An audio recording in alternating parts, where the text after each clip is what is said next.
ಮಂಗಳೂರಿನಲ್ಲಿ ಸರಣಿ ಹತ್ಯೆಗಳಾಗ್ತಾ ಇರೋದಕ್ಕೆ ಕಾಂಗ್ರೆಸ್ನಲ್ಲೇ ಬೇಸರ ವ್ಯಕ್ತ ಆಗ್ತಾ ಇದೆ. ಕಾಂಗ್ರೆಸ್ ಪಾಳ್ಯದಲ್ಲಿ ಸರ್ಕಾರದ ನಿರ್ಲಕ್ಷ್ಯಕ್ಕೆ ಬೇಸರ, ಗೃಹ ಇಲಾಖೆ ಕಠಿಣ ಕ್ರಮ ಕೈಗೊಳ್ತಿಲ್ಲ ಎನ್ನುವ ಬೇಸರ ವ್ಯಕ್ತ ಆಗ್ತಾ ಇದೆ. ಕರಾವಳಿ ಪ್ರಕ್ಷುಬ್ಧತೆಯನ್ನ ತಡೆಯೋದಲ್ಲಿ ಸರ್ಕಾರ ವಿಫಲ ಎನ್ನುವಂತಹ ಬೇಸರ. ಹೀಗಾಗಿ ಪರಿಸ್ಥಿತಿ ಅವಲೋಕಿಸುವಂತೆ ಸಿಎಂ ಸೂಚನೆ ಕೊಟ್ಟಿದ್ದಾರೆ. ಮಂಗಳೂರಿಗೆ ತೆರಳಿ ಪರಿಸ್ಥಿತಿಯನ್ನ ಅವಲೋಕಿಸಿ ಎನ್ನುವ ಸೂಚನೆ ಕೊಟ್ಟಿದ್ದಾರೆ. ಉಸ್ತುವಾರಿ ಸಚಿವರಿಗೆ, ಗೃಹ ಸಚಿವರಿಗೆ ಸಿಎಂ ತಾಕೀತು ಮಾಡಿದ್ದಾರೆ. ಉಸ್ತುವಾರಿ ಸಚಿವ ದಿನೇಶ್ ಗುಂಡೂರಾವ್ ಮತ್ತು ಗೃಹ ಸಚಿವ ಪರಮೇಶ್ವರ್ ಅವರಿಗೆ ಸಿಎಂ ತಾಕೀತು. ಬಹಳ ದೊಡ್ಡ ಆಕ್ರೋಶ ವ್ಯಕ್ತ ಆಗಿದೆ. ಅಬ್ದುಲ್ ರೆಹಮಾನ್ ಹತ್ಯೆ ಬೆನ್ನಲ್ಲೇ ಸಾಕಷ್ಟು ಕಾಂಗ್ರೆಸ್ ಮುಸ್ಲಿಂ ಮುಖಂಡರು ಕೂಡ ರಾಜೀನಾಮೆ ಕೊಡೋದಕ್ಕೆ ಮುಂದಾಗಿದ್ರು. ಈ ಹಿನ್ನೆಲೆಯಲ್ಲಿ ಸಿಎಂ ಸೂಚನೆ.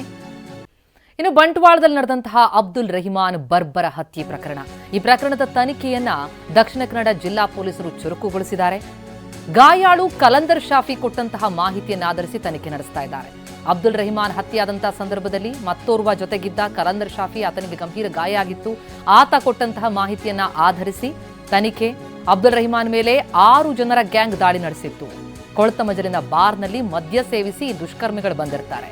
2 ಬೈಕ್ನಲ್ಲಿ ಮಾರಕಾಸ್ತ್ರಗಳ ಸಮೇತ ಬಂದಿದ್ದಂತಹ ದುಷ್ಕರ್ಮಿಗಳು ರಹಿಮಾನ್ ಹತ್ಯೆ ಮಾಡಿ ಕಲಂದರ್ಗೆ ಗಾಯ ಮಾಡಿ ಅಲ್ಲಿಂದ ಪರಾರಿಯಾಗಿರ್ತಾರೆ. ಈ ಕೃತ್ಯದಲ್ಲಿ ಭಾಗಿಯಾಗಿದ್ದಂತಹ 3ರನ್ನ ಪೊಲೀಸರು ವಶಕ್ಕೆ ಪಡೆದಿದ್ದಾರೆ.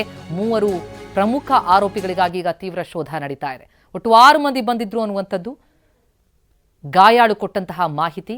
ತನಿಖೆ ನಡೆಸೋದಕ್ಕೆ 5 ತಂಡವನ್ನ ರಚಿಸಿದ್ದಾರೆ ಎಸ್ಪಿ ಯತೀಶ್.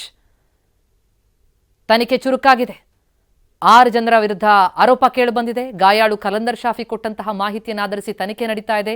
3ರನ್ನ ವಶಕ್ಕೆ ಪಡೆಯಲಾಗಿದೆ. 3 ಪ್ರಮುಖ ಆರೋಪಿಗಳಿಗಾಗಿ ಈಗ ತೀವ್ರ ಶೋಧ ನಡೀತಾ ಇದೆ.